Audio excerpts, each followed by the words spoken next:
said a year ago that the United States, America leads, we're the indispensable nation. Mr. Putin seems to be challenging that leadership. In what way?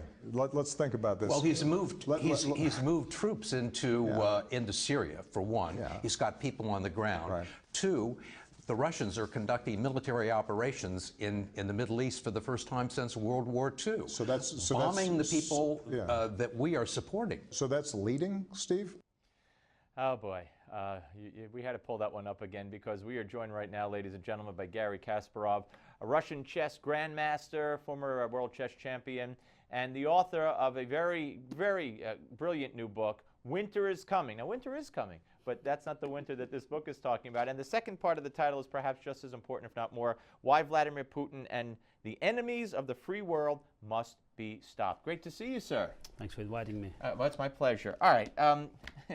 When you watch Barack Obama, and when you, and a man in your position who has dealt with what you have dealt with, the dissident, the, you live in New York now, you can't go back to Russia, and you see how Putin has rolled this administration, what are you thinking? It's what we saw in this episode is a disgrace for U.S. presidents, for the institution.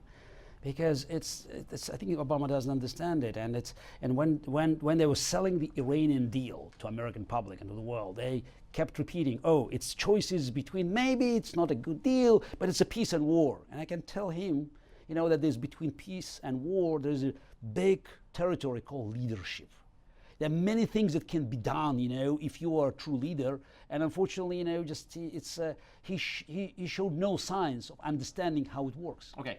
What should Obama have done? I mean, I think it's too late to say what should he have done in Syria when Putin made the move, because it was set up. Do you believe this was all set up and made possible by doing nothing and drawing that phony red line with Russia and Ukraine and Syria and all? But this is it. It's not just one mistake. Yeah. It's a wrong policy. Yeah. It started with this so-called reset policy, the button. Hillary. Yeah. Hillary, yes, reset button. After Putin invaded Georgia. Yeah. Republic of Georgia. So, and it convinced Putin that they could do whatever with no American opposition. And when Obama walked away from Syria, the infamous red line. Yeah. Red line means if somebody crossed it, you shoot. And removing Assad at that time could save hundreds of thousands of lives, and also could send a message to Iranians, to Putin, to all these terrorists. Obama did nothing, and it caused a huge havoc in the region. What is the winter? Of course, folks, you got to read the book to get the full scope of it. But for our purposes, and I want to talk about a lot more, what is the winter that you see? What is Putin's goal? Where will he stop? He will not stop unless he's stopped, because creating chaos, creating problems, creating wars is his only justification of staying in power. He knows that economy will never work in his favor anymore in Russia, so he has to sell a different mythology to Russian people. That's why, as long as Putin stays in Kremlin in power, he will create problems. And where do you see him going after where he is now in Syria? What's the natural extension in your mind? Unfortunately, there are too many opportunities for him to create problems. One, I believe that he and Iranians will try to push ISIS, Islamic State, which is the exclusively Sunni organization, down south against Saudi Arabia. Because if Saudi Arabia, God forbid, blows up, it will push oil prices. This is Putin's #1 priority. So you think his goal is not to destroy ISIS, just to move ISIS and put them at loggerheads with Saudi Arabia? Of course, he hasn't bombed them. He kept bombing American-backed rebels. After he met Obama, and this was another disgrace for U.S. presidency when Putin shook his hand. It's reluctant handshake. I bet you he has been practicing for hours in front of the mirror to show without his shirt, of course. Exactly, but of course, yes.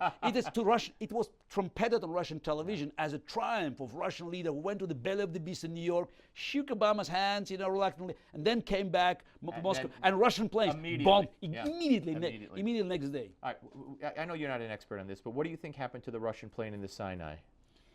so far, I think both versions, the bomb inside and the technical failure, they both look. There's more indication that there was some kind of explosion. I don't today. know, and because it's the Russian planes. Many of them are in terrible shape, So and this plane reported many times there were problems. Would it be easy for a terrorist to board the plane in Russia or on Russian airlines?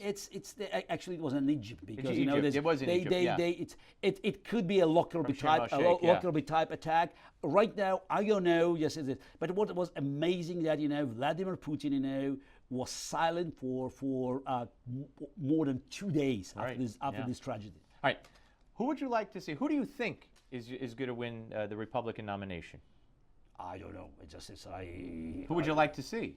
Do you have a favorite? From my personal perspectives, as someone who cares about foreign policy and somebody who wants to see America to restore its leadership, I would pick up Marco Rubio. Really? Because when you say something, you have to believe in it. 4 years ago, Romney was right, saying that Russia was a big. Yeah. But Obama trashed him, and Romney couldn't defend it because but Romney didn't believe in it. How would Rubio do sitting down with Vladimir Putin? Again, Rubio has Cuban roots, and it should help him. I think genetically he understands the danger of communism, dictatorship, KGB. I met him only for 5 minutes in D.C. a year ago. But I think from what I'm seeing on television, the way he presents this, so I would trust him more than any other GOP candidate in foreign policy, though I'm not, an expert in the domestic affairs. One-on-one, if you could picture the two of them sitting in a room, the way Obama and him sat in a room, you think he would be able to handle himself? Now, Rubio will remember about, Cuban suffering, and I think it will help him to stand against Putin. Interesting. So again, picking a candidate from this field, I would. Another one I would say Chris Christie, who could actually do it, but it's probably a long shot. Folks, the book Winter is Coming. Pick it up, read it, and learn. Great to see you, sir. Thank you very much. We're coming back with the Malzberg panel. Don't go away.